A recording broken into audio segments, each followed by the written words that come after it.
이 성경 말씀을 봉독하겠습니다. 말씀은 출애굽기 19장 1절부터 6절까지입니다. 다 자신 줄 알고 제가 봉독을 하겠습니다. 이스라엘 자손이 애굽 땅을 떠난 지 3개월이 되던 날 그들이 시내 광야에 이르니라. 그들이 르비딤을 떠나 시내 광야에 이르러 그 광야에 장막을 치되 이스라엘이 거기 산 앞에 장막을 치니라.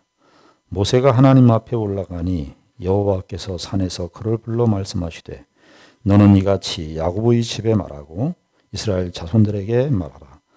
내가 애굽 사람에게 어떻게 행하였음과 내가 어떻게 독수리 날개로 너희를 업어 내게로 인도하였음을 너희가 보았느니라. 세계가 다 내게 속하였나니 너희가 내 말을 잘 듣고 내 언약을 지키면 너희는 모든 민족 중에서 내 소유가 되겠고 너희가 내게 대하여 제사장 나라가 되며 거룩한 백성이 되리라.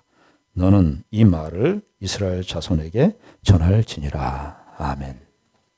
우리는 계속해서 주일날, 안식일날 하나님께서 우리에게 하나님의 백성들 함께 모여서 우리가 누군가, 또 하나님의 축복이 무엇인가, 하나님의 은혜가 우리의 인생 속에 어떻게 펼쳐지시는가, 이런 것들을 확인하는 이 복된 주의를 주셨습니다.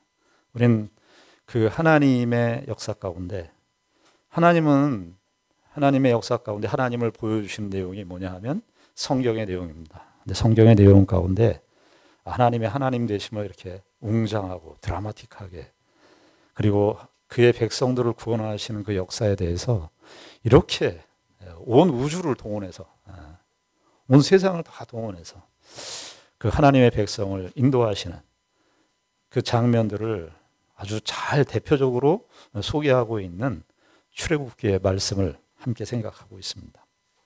오늘 19장 1절에 보니까 이 모세와 이스라엘 백성들이 애굽을 떠난 지 그 시점이 어느 정도 시간이 지났는지를 19장 1절에서 이렇게 밝히고 있습니다. 이스라엘 자손이 애굽 땅을 떠난 지 3개월이 되던 날, 애굽 땅에 떠난 지 3개월이 됐습니다. 이 3개월이 어떤 3개월이었습니까? 여러분들은 최근에 3개월에 어떤 경험들을 하셨나요? 어떤 것들은 큰 경험도 있을 거예요. 3개월 동안에 이런 내 인생에 있어서 이런 큰 일들이 있었구나, 이런 경험도 있으신 분들이 계실 테고, 또 그렇지 않고 그냥 밋밋하게 그저 그런 듯이 하루하루를 보낸 그런 3개월이었을지 모릅니다. 그런데 본문을 보면은 이런 시점을 밝히는 게 굉장히 중요한 포인트예요. 성경에서 우리가 출애굽기 12장을 이야기할 때 그 6월절 때 하나님께서 그 시기를 밝히셨어요. 그 시기를 밝히신 것은 그날은 매우 소중하고 귀한 날이라는 것이죠.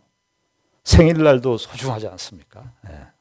그 하나님께서 이 출애굽기의 역사가 이렇게 바쁘게 전개되는 그 이스라엘의 사건들 속에서 시점을 딱 밝혀요. 그런데 오늘 19장 1절에서도 하나님께서 이렇게 밝히시기를 3개월이 되던 날, 애굽을 떠난 지 3개월이 되던 날. 이스라엘 백성들은 이 3개월을 어떤 3개월을 보냈습니까? 정말 드라마틱한 3개월이었습니다. 그냥 아마 이 세계의 역사 가운데 이렇게 3개월 동안, 이렇게 짧은 시간 동안 이렇게 많은 일을 겪었을까 싶을 정도의 그 큰 사건들의 연속이었습니다. 홍해를 갈랐죠. 홍해를 그냥 이렇게 벽에 이렇게 물기둥을 세워가지고 하나님께서 홍해를 가르시고, 그리고 이스라엘 백성들이 나오자마자 그 마라라고 하는 곳에 도착했는데 쓴물이 나오는 거예요. 출애굽하자마자 홍해를 경험하고 나서 2, 3일이 지났는데 쓴물을 겪으니까 사람들이 물을 마셔야 되잖아요. 근데 하나님께서 거기에서 모세의 지팡이를 통해서 쓴물을 단물 되게 하는 그 기가 막힌 역사를 경험했어요. 그리고 16장에서는 우리가 잘 아는 대로 너무나 중요한 사건이죠. 만나와 메추라기를 하나님께서 베푸셨는데, 이스라엘 백성들이 농사를 해서 만나와 메추라기를 얻습니까? 그런 방식으로 하지 않았죠. 하나님께서 어떻게 하셨습니까? 아침에 하늘로부터 만나와 아침에는 만나로, 저녁에는 메추라기로. 원래 그 메추라기는요, 그 행로가 어떻게 되냐면 지금 이 아프리카, 이집트죠. 이집트 위쪽에 지중해가 있는데 원래 메추라기 때는 지중해에서 그 위쪽으로 이렇게 터키 북쪽으로 이렇게 메추라기 때가 그렇게 원래 새 때가 그렇게 가게 돼 있어요. 그런데 그때는 이스라엘 백성들이 광야 40년 동안을 보내는 동안에는 하나님께서 그 행로를 틀어서 이스라엘 백성들의 여정 속에 만나와 메추라기를 하늘로부터 이스라엘 백성들은 경험했습니다. 그리고 우리가 지난 시간에 보았지만 17장에서는 이스라엘 백성들이 또 물이 없어서 그 이스라엘 백성들은 어떻게 했습니까? 모세와 다퉜어요. 우리를 죽이려고 애굽에서 이렇게 끌어내었느냐? 우리의 물이 없어서 우리를 이 땅에서 죽게 하려고 우리를 끌어냈느냐? 그러면서 항변하고 원망했습니다. 근데 하나님께서 그 바위 밑에서 반석을 줘서 말이죠. 시편의 기록에 의하면 시편 78편의 기록에 의하면은 바다 깊은 곳, 바위 깊은 곳에서부터 물을 냈습니다. 이스라엘 백성들의 3개월은 이 3개월이었습니다. 그리고 아말렉 전투도 했습니다. 이방 나라와의 전투. 이 3개월이 이스라엘 백성들의 역사 속에서 그냥 3개월이 아니라 하나님의 크심과 하나님의 인도하심과 하나님의 기적적 간섭을 경험하는 그 3개월이었습니다. 그런데 이스라엘 백성도 우리가 지나온 3개월 동안의 삶을 좀 회고해 볼 필요가 있습니다. 바둑을 두시는 분 잘 아시겠지만 바둑의 실력이 잘하려면 복기를 해야 된다 그러더라고요. 물론 공부도 하고 탐구도 해야 되지만 복기를 해야 된다는 거예요. 다시 돌아가서 그 바둑에 대해서 내가 왜 그렇게 그 수를 둬서 졌는지 이걸 복기를 하더라고요. 바둑 TV를 보시면 바둑 TV에도 항상 고수들은 이렇게 복기를 최고의 바둑의 고수들인데 최고의 바둑의 고수일수록 복기를 더 철저히 한다는 겁니다. 이스라엘 백성들 우리가 3개월을 정리 한번 해보십시다. 이렇게 기가 막힌 하나님의 기적적인 간섭을 경험했는데 이스라엘 백성들이 원망을 했습니다. 14장부터 사실은 원망했습니다. 홍해를 만나니까 우리를 죽이려고 우리를 애굽에서 끌어내었느냐. 원망을 할 때 항상 나오는 게 뭐냐면 죽이려고 했냐. 16장에서도 우리를 굶어 죽이려고 하느냐. 17장에서도 우리를 죽이려고. 여러분 이 표현을 우리가 이스라엘 백성들의 이 말 속에 사실은 이 말 속에 이 원망의 말씀 속에 우리 인생에 하나님께서 그의 백성들에게 요구하시는 어떤 답이 거기에 있다고 생각을 합니다. 사실은 그 질문은 이스라엘 백성들이 던졌던 그 원망 섞인 질문, 모세와 다투면서 던졌던 그 질문을 살짝 뒤집어서 생각하면 바른 질문을 우리가 던질 수 있습니다. 이스라엘 백성들이 17장의 사건을 한번 생각해 보십시다. 물이 없어서 모세와 다투고 그래서 하나님이 우리를 여기서 죽게 하시려고 이끌어내었느냐. 아주 그냥 날선 항의성 질문과 다툼을 사실은 모세에게 했지만 하나님에게 한 것입니다. 근데 그 질문을 살짝 뒤집어서 말입니다. 살짝 뒤집는 말이 좀 그렇지만 언어라고 하는 것은 말이라고 하는 것은 시선에 의해서 결정되는 것이거든요. 어떤 시선을 갖느냐에 따라서 그 언어가 형성되게 마련입니다.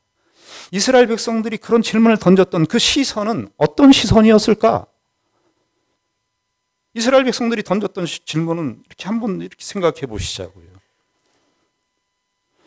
아니, 상식적으로 생각할 때 여기서 17장에서 르비딤에서 물이 없어서 죽을 거라면 물이 없어서 죽을 거라면 16장에서 만나와 메추라기를 주실 이유가 없잖아요. 여기서 죽일 거면 거기서 차라리 만나와 메추라기를 안 주셨을 테죠. 그렇지 않겠습니까? 그런 생각 안 해보셨어요? 내가 만약에 여기 르비딤에서 물이 없어서 죽을 거면 그 전에 16장에서 만나와 메추라기를 주시지 말아야지. 또 거슬러 올라가면 16장에서도 만나와 메추라기 양식이 없어서 이스라엘 백성들이 모세에게 원망을 했습니다. 그때도 그러면 15장에서 마라의 쓴물을 단물로 바꾸실 필요가 없는 것이죠. 죽일 거면 거기서 역사를 멈췄어야죠. 또 한번 근원적으로 더 거슬러 올라갑시다. 15장에서 이스라엘 백성들이 출애굽해서 나오자마자 2, 3일 만에 이스라엘 백성들이 원망을 했는데, 그러면 거기서도 질문을 정확하게 하려면 참 어떤 그 사람이 그 철학자가 그런 말을 했어요. 인류는 질문을 제대로 던지는 법을 배우지 못했다. 질문을 제대로 던져야 되는데, 질문을 제대로 던지려면 시선이 정확해야 되는데, 이스라엘 백성들이 출애굽기 15장에서 그렇게 마라의 쓴물에서 쓴물 먹고 너희들 죽어, 그러려면 거슬러 올라가면 14장에 무슨 사건이 없어야 됩니까? 홍해를 건너게 하시는 사건이 없어야 됩니다. 거기서 죽으면 되는 거예요. 그 이스라엘 백성들의, 우리가 복기를 해보면, 리플레이를 해서, 요즘에 영화나 뭐 드라마 보면 리플레이를 할 수 있잖아요. 다시 되돌아가서 보면 이스라엘 백성들이 던졌던 그 질문은 정말 우리가 생각할 때 그것이 상식적이냐 하는 거예요. 하나님께서 저와 여러분들의 인생을 이 땅에 태어날 때 자기가 선택해서 태어난 인생은 아무도 없습니다. 오늘날은 현대가 진보와 발전과 문명이 거듭되면서 선택권이 많이 주어져 있어요. 백화점에 가면은 귀신들이, 구천에 있는 귀신들이 지옥에 안 있고 무덤에 안 있고 백화점에 다 있다는 거예요. 원이 있는데 사람들이 원하는 건 얻지 못하고 한이 생겨서 원한이 생긴 귀신들이 구천에 떠도는데, 이제 구천에 떠돌지 않고 백화점에 떠돈다는 거예요. 그 끊임없는 욕망을 채우지 못해서 백화점에 가면 귀신들이 그렇게 많다는 거 아닙니까? 아니, 그건 지나간 얘기고. 이스라엘 백성들이, 우리가 세상에 살아가면서 선택권이 너무 많아지는 거예요. 그러니까 많아지다 보니까 사람들이 어떤 생각을 더 하게 됐냐면은 주인에 대한, 자기 인생이 자기의 주인이다라고 하는 그 인식이 더 많이 강화되었어요. 우리 인생 시작 자체가 우리가 선택해서 태어난 인생이 아닌데, 그 다음부터는 핀트가 어긋나서 내가 인생의 주인이 돼버린 거예요. 그러니까 선택이 점점 많아지고, 뭐까지 선택하냐면 이제는 연애도 선택한다는 거 아닙니까? 연애도 선택하는 거. 왜 연애도 선택하게 됐죠? 인생이 괴로운 거예요. 어떤 사람을 책임진다는 게 이제는 싫은 거예요. 그리고 앞 세대에 가서 보니까, 우리 미래 세대, 우리 어르신들 세대를 보니까 너무 가족들을 위해서 희생, 봉사, 서비스하다가 끝내는 거예요. 그렇게만 보이는 거예요. 그러니까 다 연애부터 선택하기 시작했습니다. 자식 낳는 건, 결혼해서 자식 낳는 건 더 선택 중에 선택이 되었습니다. 질문을 어떻게 던져야 됩니까? 우린 왜 이 세상에 왔는가? 여기서부터 출발해야 되는 거 아닙니까? 내가 선택하지 않은 인생인데, 내가 이 세상에 태어났으면 어떤 존재에 의해서, 어떤 것에 의해서 태어나치게 된 거 아니에요. 이스라엘 백성들이 질문을, 여기에서 이렇게 질문을 해야 맞습니다. 하나님이 우리를 죽이시려고 이곳까지 인도하셨을까? 이 질문을 던졌어요. 우리를 죽이시려고, 그러면 만나와 메추라기를 우리 죽이시려면 만나와 메추라기를 보내셨을까? 우리를 보내셨을까? 홍해를 가르셨을까? 나를 죽이려고 하나님이 홍해를 가르셨을까? 하나님은 정말 IQ가 두 자리가 아니라 한 자리, IQ가 없으신 분이죠. 우리 인생의 신앙생활 하면서 우리 인생 광야의 여정을 다 살아가는데 우린 다 질문을 잘못 던지고 있는 거예요. 어떻게, 왜 그 질문을 잘못 던지느냐면 근본적인 시선이 어긋나 있기 때문에 그렇습니다. 나를 중심으로 해서 내 인생을 보니까 내 현실에 지금 만나가 없고 내가 먹을 것이 없고 마실 물이 없으니까 내 생존의 현실이 쉰이 되어버려가지고 나를 죽게 만드느냐고. 나를 중심으로 내 생존의 아주 처절한 현실 속에서 내 현실을 마주하니까 내가 더 나에 대한 능력과 나에 대한 내 소원과 내 만족함과 내 욕망과 이런 것들이 다 어우러져서 짬뽕이 돼갖고 내 인생은 왜 이 모양 이 꼴인가? 가 되죠.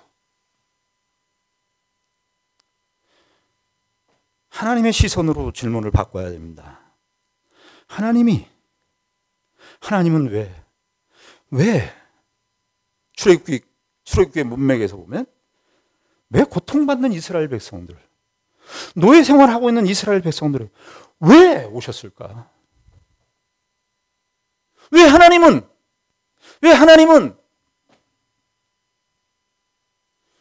10가지 재앙을 통해서 그렇게 네 번째 재앙 이스라엘 백성들을 구별하잖아요. 고센 땅에. 왜 그렇게 하셨을까? 이 질문을 해야 정확한 질문 아닙니까? 하나님 왜 그렇게 하셨을까? 우리의 삶도 보자고요. 우리는 지금의 현실이 고통스럽고 힘들고 그저 그 현실에 그 막막함과 이런 것들만 우리에게 눈안에 들어오기 때문에 그저 그 현실과 나와 현실과의 대화만 계속되고 있어요. 그래서 우리는 질문을 근본적으로 잘못 던지는 거예요. 이렇게 질문을 던져보시자고. 하나님은 왜 내 인생에 이 조건과 이 한계와 이 고통과 이 아픔의 이 상황들이 지속되도록 하나님은 왜 나에게 이 정황을 두셨는가? 이 질문을 해야 맞지 않습니까? 신자들은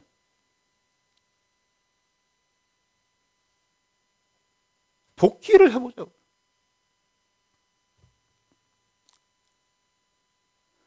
그런데 하나님께서는요, 이스라엘 백성들에게 기적을 베푸시고 홍해를 가르시고 만나와 메추라기를 먹이시고 구름 기둥과 불 기둥으로 이스라엘 백성들을 인도하시는, 그리고 10가지 재앙을 베푸시는 일은 하나님 편에 있어서는 너무너무 쉬운 일이에요.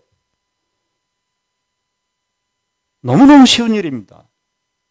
왜요? 하나님은 이 세상의 주인이신데, 이 세상을 만드신 분이니까 하나님께서 10가지 재앙을 통해서 애굽의 백성들, 애굽의 왕 바로를 물리치시는 거 너무너무 쉬운 일입니다. 우리는 어려운 일이지만. 좀 더 질문을 바꿔서요, 하나님께서 쉽냐 어렵냐가 아니에요. 하나님은 어떤 면에서 하나님께서 이스라엘 백성들에게 10가지 재앙을 베푸시고 홍해를 건너게 하시고 만나와 메추라기를 먹이시고 그런 기적을 베푸는 일이 하나님에게는 주가 아니에요. 하나님은 그게 주가 아니에요. 하나님은 이스라엘 백성들이 핵심입니다. 이스라엘 백성들이 목표예요. 하나님은 그래서 재앙을 내리시고 기적을 행하시는 일은 하나님은 하나도 안 어렵다니까요. 하나님은 하나님 편에서 뭐가 마음에 걸리시냐면 우리를 바꾸는 게 어려운 거예요. 왜요? 애굽에 430년 동안 노예 생활하면서 노예 근성에 쩌들어 있기 때문에 속을 바꾸는 일이 이렇게 어려우신 거예요. 이스라엘 백성들이 질문을 어떻게 해야 되겠습니까? 이스라엘 백성들이 이 3개월 동안의 이 경험, 그거 더 거슬러 올라가면 애굽에 있을 때 10가지 재앙까지겠죠. 이런 것들을 다 겪고 나서 이스라엘 백성들이 좀 진전된 질문을 한다면, 하나님께서 왜 이렇게 하셨을까? 이렇게 좀 진전된 질문을 한다면 이런 질문을 해야 마땅하지. 어떤 질문? 내가 누구지? 내가 뭐길래? 나는 뭐길래? 이스라엘 백성들 우리가 뭐길래?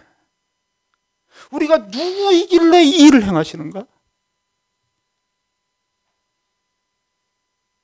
이거 하나 질문을 던져야 되겠죠. 내 정체성에 대한 질문. 그러지 않겠습니까? 누구지 나는? 우리는 누구이길래? 그럼 우리가 누구이길래와 함께 같이 던지는 질문이 뭐냐 하면, 하나님은 도대체 어떤 분이신가? 하나님은 도대체 어떤 분이실래? 이 일을 행하시는가? 그리고 나는 누구이길래? 내가 누구이길래 이 온 우주를 동원해서, 온 피조물을 동원해서 이렇게 역사하시는 나는 누구인가? 이 질문을 해야 되지 않겠습니까? 또 하나, 연속적인 질문이죠. 그러면 나의 인생의 목표는 무엇이 되어야 하는가? 내가 적어도 하나님께서 이렇게 온 우주를 동원해서 역사하는 존재가 나라면, 나의 인생은 과연 어떻게 사는 것이 마땅한 것인가? 이 질문을 하나님께서는 사실은 이스라엘 백성들에게 의도하셨습니다. 이 3개월은 하나님께서 그들에게 너희들이 어떠한 존재이고 나는 누구며, 너희들이 앞으로 너희들은 그런 존재니까 어떻게 살아야 정말 인생을 의미 있고 가치 있게 사는 일인가? 그 시점이 19장인 겁니다. 하나님은 그러니까 그동안에 이스라엘 백성들의 출애굽의 모든 역사를 통해서 19장에 와서 하나님께서 우리가 잘 아는 대로 20장에는 율법이 주어집니다. 십계명의 율법이. 십계명은 한마디로 얘기하면 뭡니까? 하나님의 백성다움이에요. 하나님의 백성다움. 그래서 사실은 이스라엘 백성들의 역사 속에서 이스라엘 백성들이 던져야 되는 질문, 우리는 누구이길래 하나님께서 이 일을 행하셨고 나는 어떠한 존재로 이 세상에서 살아야 되는가를 묻는다면, 그 대답을 하나님께서 19장에 하시는 거예요. 19장 3절부터 보시면은 모세가 하나님 앞에 올라갔다는 말도 이거 굉장히 의미심장한 표현입니다. 여러분, 그 히브리어의 문장은 크게 얘기하면 문장이 2개밖에 없어요. 그 히브리어 단어가 이렇게 무슨 지렁이 기어가는 것 같은 그런 글자이기 때문에 어려워하시는데, 사실은 언어는 굉장히 배우기 쉽습니다. 문장이 그냥 센텐스가 딱 2개예요. 동사문, 명사문이에요. 동사문 아니면 명사문, 명사문 아니면 동사문. 그 동사문이라는 건 동사가 맨 앞에 있으면 동사문. 이게 이제 평서문의 영어식으로 얘기하면 일반적인 문장입니다. 근데 히브리어에서 이 동사가 안 나오고 거기에 명사가 나오든 형용사가 나오든 뭐가 나오면 다 이게 다 명사 문장으로 얘기를 하는데, 그게 먼저 나오면, 명사가 먼저 나오고 대명사가 먼저 나오고 뭐가 먼저 나오면 그게 강조예요. 근데 여기 19장 3절은 모세가 원래는 하나님께서 모세에게 그동안에 말씀하셨어요. 하나님께서 모세에게 말씀하시고 모세에게 찾아오시고 하나님이 요메르 아도나 이렇게 해서 하나님께서 말씀하셨다. 하나님께서 말씀하셨다. 하나님께 모세가 그 말씀을 여기서는 모세가 산에 올라갑니다. 개인적으로는 모세는 이게 정확하게 어느 정도의 날짜에 간격 보냈는지는 확실히 알 수 없지만 3장에서 모세가 시내산 떨기나무 가운데서 시내산에서 하나님을 만나지 않았습니까? 그때는 하나님께서 떨기나무 불꽃 가운데서 하나님께서 임재하셨어요. 모세가 그때를 생각했을 겁니다. 그때 하나님께서 3장 12절에 말씀하시기를 모세에게 사명을 부여하면서 모세는 우리가 3장 4장 5장 봤잖아요. 모세가 계속 거부했어요. 거부했어요. 난 못하겠습니다. 근데 이제 3장 12절에서 하나님께서 뭐라고 얘기하시냐면 너는 네 민족을 이끌고 와서 이 신의 산에서 이곳에서 너희들 하나님 섬길 것이다. 아마도 모세는 그리고 이 이스라엘 백성들은 그런 질문을 던지지 못했지만 모세만큼은 그 질문을 던졌을 겁니다. 하나님 놀라우십니다. 하나님. 그래서 올라가는 거예요. 우리는 올라가야 되는 거예요. 여러분, 이스라엘 백성들이 광야 생활, 하나님께서 광야 생활 속에 인도하신 가장 큰 여러 가지 이유와 목적이 있는데 그것이 뭐냐 하면 이스라엘 백성들 하늘을 바라보고 살도록 의도하셨어요. 하늘을 바라보고 살도록. 이스라엘 백성들이 광야 40년 동안 땅에다 씨를 뿌려서 밭을 일굴 수 있습니까? 농작물을 수확할 수 있습니까? 죽은 땅인데.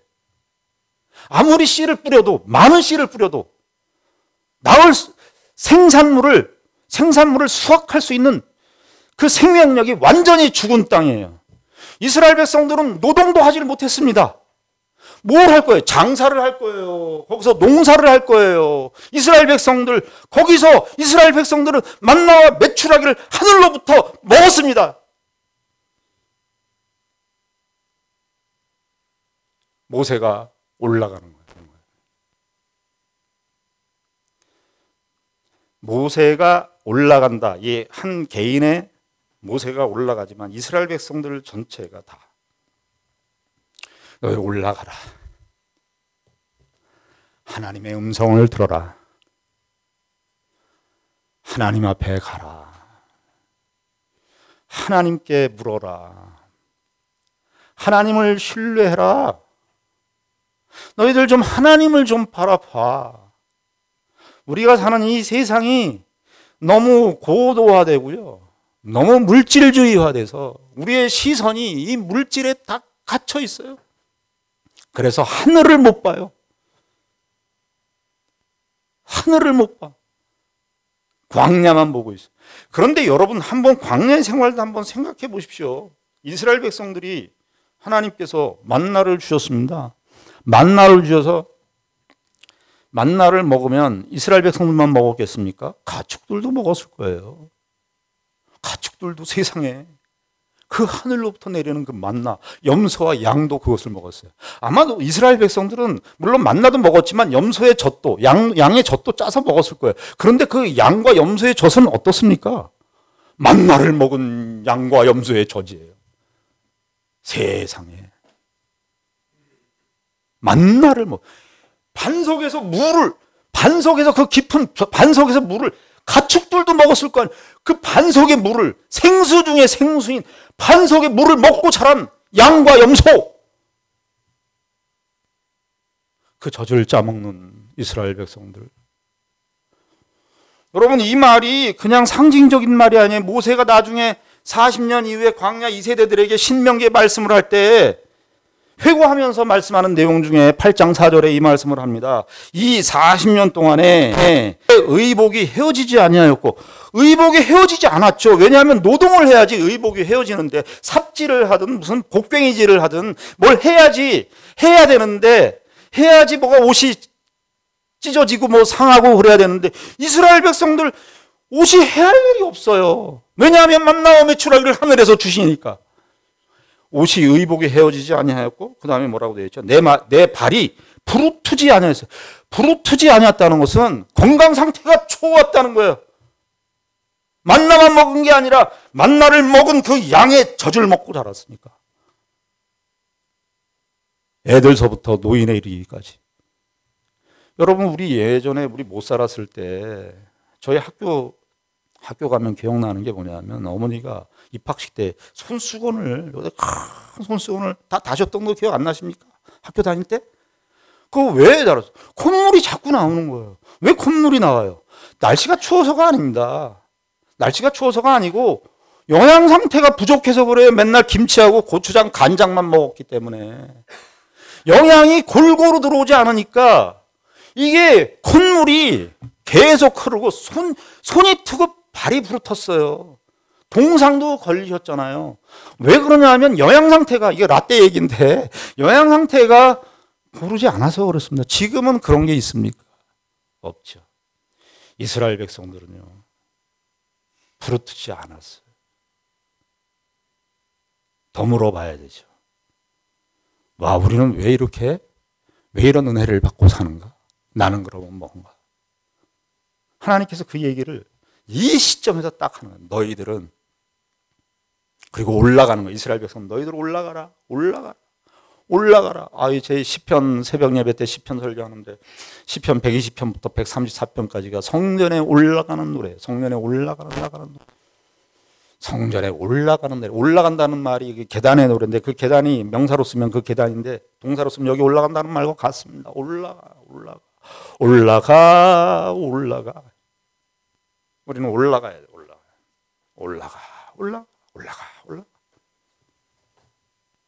올라가는 노래. 여러분들 그 신약 성경에 보면 예루살렘이 그 북쪽의 갈릴리보다 낮아요. 그런데 신약 성경에 보면 항상 예루살렘을 향해서는 올라간다. 지형적으로 낮은데, 지형적으로 예루살렘보다 높은 데가 있는데 그 사람들이 어디를 가든지 예루살렘은 올라가. 모세가 올라가는 거예요. 모세는 이제 답을 아는 거예요. 우리는 하나님 앞에 올라가야 돼. 여러분들 삶의 문제, 여러 가지 문제가 있는 거 알지만 하나님 앞에 올라가요. 그러니까 하나님 어떻게 말씀을 주시잖아요. 말씀을 주신다고요. 3절에 보니까 모세가 하나님 앞에 올라가니 여호와께서 산에서 그를 불러 말씀하시되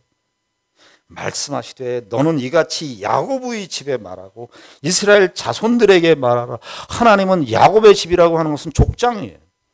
이스라엘 백성, 이스라엘이라는 이름이 야곱을 통해서 생겨난 거예요. 하나님은 언약을 기억하시는 거예요. 그래서 5절에 이렇게 얘기하죠. 세계가 다 내게 속하였나니 너희가 내 말을 잘 듣고 내 언약을 지키면 너희는 모든 민족 중에서 내 소유가 되겠고. 이렇게. 여기 내 소유가 되겠고, 이 말은 너무나 약한 번역이에요. 이건 뭐냐 하면 구약 성경에 8번 나오는데요. 두 번만 일반적인 보배로 썼고 6번은 다 하나님의 백성들. 이게 뭐냐 하면 특별한 보물이에요. 특별한 보물. 아니, 이제 안 거예요. 이렇게 얘기를 들을 때 모세는 이게 개인으로 올라가서 이 얘기를 듣는 거죠. 시내산 정상에서 하나님의 말씀을 듣는 거예요. 하나님 왜 그러셨지? 왜 이렇게 인도하셨지? 이스라엘 백성들이 뭐길래, 우리가 누구길래 왜 이 일을 하셨지? 왜 이렇게 하나님께서 이 기적적인 간섭으로 우리를 이렇게 인도하셨지? 만나와 메추라기를 주셨지? 이 질문을 하고 있었는데, 하나님께서 너희들은 내게 아주 특별한 보물이야. 특별한 보물. 이스라엘 백성들의 정체성이 여기에서 확인되는데, 하나님께서는 이러는 거 아니에요. 내가 보여줄게. 내가 너희를 얼마나 귀한 존재로 아는 줄 알아? 내가 보여줄게. 그렇게 하시지 않고 역사를 통해서, 기적을 통해서, 사건들을 통해서 하나님께서 다 보여주시고 난 다음에 내가 왜 이랬는 줄 알아? 내가 왜 홍해를 갈랐는 줄 알아? 내 소유야. 너희는 내게 특별한 존재야. 여러분들 이스라엘 백성들의 입장에서 한번 생각해 보십시오. 이스라엘 백성들 430년 동안 들었던 말이 무슨 말이겠습니까? 그들의 정체성과 관련해서 노예였습니다. 노예. 근데 하나님께서 뭐라 그러십니까? 너희들은 특별한 보물이에요. 여러분, 저와 여러분들이 사는 이 세상 속에서 우리의 정체성을 흔드는 시험들이 너무너무 많습니다. 세상이 만들어 놓은, 세상의 가치 기준으로 만들어 놓은 정체성들이 너무 많아요. 그것이 주로 얘기하는 것들은 다 물질주의적인 관점입니다. 우리가 다 그것은 사탄의 노예 생활의 일부분들이고 단면들입니다. 저와 여러분들이 이 세상에서 어떤 삶의 형편과 어떤 조건에 있든지 하나님은 저와 여러분들을 향하여 특별한 소유, 특별한 보물을,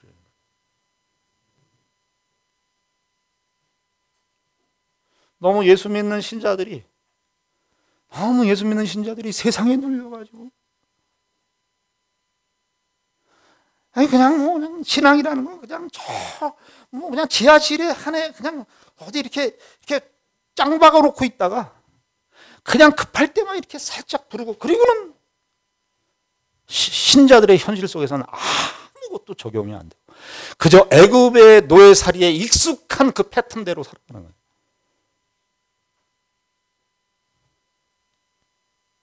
이게 무슨 말이냐 하면은 세계가 다 내게 속하였나니, 이게 우리 문장에는 앞에 나와 있지만 이게 5절 히브리 문장은 뒤에 있어요. 그래서 이게 뭐냐 하면은 너희는 모든 민족 중에서 내게 특별한 보물이 될 것인데 세계가 다 내게 속하였을지라도, 이렇게 번역하는 게 좋습니다. 그러니까 이게 무슨 말이냐 하면요, 세계도 다 내 거야. 세계도 다, 이 모든 세계가 다 하나님의 것이야. 그렇지만 그 중에서도 세계가 다 내게 속겠지만 그 중에서도 너희는 내 특별한 보물이야. 신약식으로 얘기하면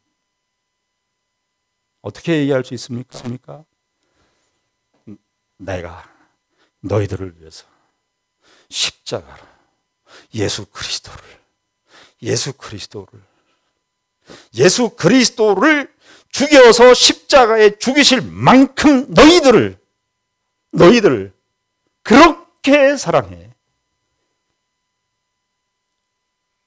너희들 그런 존재야. 사도 바울이 이 정체성에 가장 근본적인 변화를 겪고 그의 인생을 어떻게 살았는지를 보여주는 대표적인 샘플이 사도 바울입니다. 사도행전 9장에서 다메섹 도상에서 예수 그리스도를 만나죠. 만나고 나서 완전히 자기가 옛날부터 자기의 친구고 동료고 였던 그 유대교 사람들에게 적으로 자초합니다. 적으로 원수가 돼버려요. 그런데 그 회당에 가서 복음을 전합니다. 무엇으로 설명할 수 있을까요? 그거를 감옥에, 그의 인생의 생애 속에서 30년 이상을 감옥 속에서 삽니다. 그러면서도 감옥 속에서 그 복음을 전합니다. 그 복음이 대체 뭐길래 바울은 그렇게 살았을까요? 바울은 허상의 인물입니까? 여러분, 바울은요, 세계 역사에서도 인정합니다. 세계사에서도, 세계사는 기독교사를 빼놓고 이야기할 수가 없기 때문에, 그럼 기독교의 이 사상을 널리 퍼진 사람이 누구냐? 바울이에요. 근데 바울은 뭐 때문에 그랬냐? 그 예수 그리스도를 만났기 때문에 그런 거예요. 그래서 바울이 빌립보서 3장 12절에 그 말을 하는 겁니다. 무슨 말을 하느냐 하면, 내가 이미 얻었다 함도 아니요 온전히 이루었다 함도 아니라 오직 내가 그리스도 예수께 잡힌 바 된, 이게 잡힌 바 되는 것은 시점적으로 얘기하면 사도행전 9장의 다메섹 도상에서의 체험이에요. 잡혔는데 그때는 하나님의 은혜로 그냥 예수를 믿었다예요. 근데 잡힌 바 된 그것을 잡으려고 달려간다는 거예요. 아, 나를 왜 이렇게 부르셨지? 나를 무슨 존재로 부르셨지? 그렇게 나를 찾아오신 이유가 뭐지? 목적이 뭐지? 이 질문을 하고 살았다는 거예요. 예수 믿고 끝난 게 아니라 그것을 잡으려고 하나님은 도대체 어떤 분이시지? 나를 왜 잡으셨지? 왜 붙잡았지? 나의 인생 속에서 하나님께서 원하시는 삶이 무엇이지? 그것이 무엇이지? 내 인생의 고난과 역경과 이 삶을 두신 목적이 무엇이지? 하나님께서 이것을 두셨을 텐데 이것을 통해서 내가 배워야 될 것이 무엇이지? 그거 없애주세요가 아니라 그것을 통해서 나는 무엇을 배우는 거지? 하나님께서 나를 부르신 목적과 이유가 무엇이지? 이것을 계속 질문하면서 그 답을 추구하면서 바울이 살았다라고 고백을 합니다. 저와 여러분들의 인생 속에서 하나님께서 우리에게 허락하신 그 축복이 무엇이고 은혜가 무엇이고 우리가 이렇게 받은 은총에 대해서 어떻게 반응하고 살아야 되는지를 다시 한번 제대로 질문하시는 귀한 은혜가 있기를 바랍니다. 기도하겠습니다. 하나님 아버지 은혜를 감사합니다. 하나님께서 이스라엘 백성들을 선택하시고 그의 자녀로 부르셨습니다. 하나님은 우리를 노예로 삼지 않으셨습니다. 하나님은 하나님의 형상답게 우리를 하나님의 자녀로 만들기 위해서 온 우주를 동원하시고 예수 그리스도를 보내셨습니다. 우리의 정체성은 여기에서만 이 정체성을 규정을 할 수 있습니다. 아버지 하나님, 우리가 세상에서 사람들에 대하여 내리는 그런 모든 규정과 정의에 대해서 속지 말게 하시고 하나님의 은총 안에서 우리 자신을 바라보고 우리의 인생에 일어나는 여러 가지 일들에 대해서 하나님께서 왜 이 일을 두셨는지를 제대로 질문하고 하나님으로 말미암아 그 깨달음을 얻는 귀한 삶의 과정들이 있게 하여 주시옵소서. 예수님 이름으로 기도드리옵나이다. 아멘.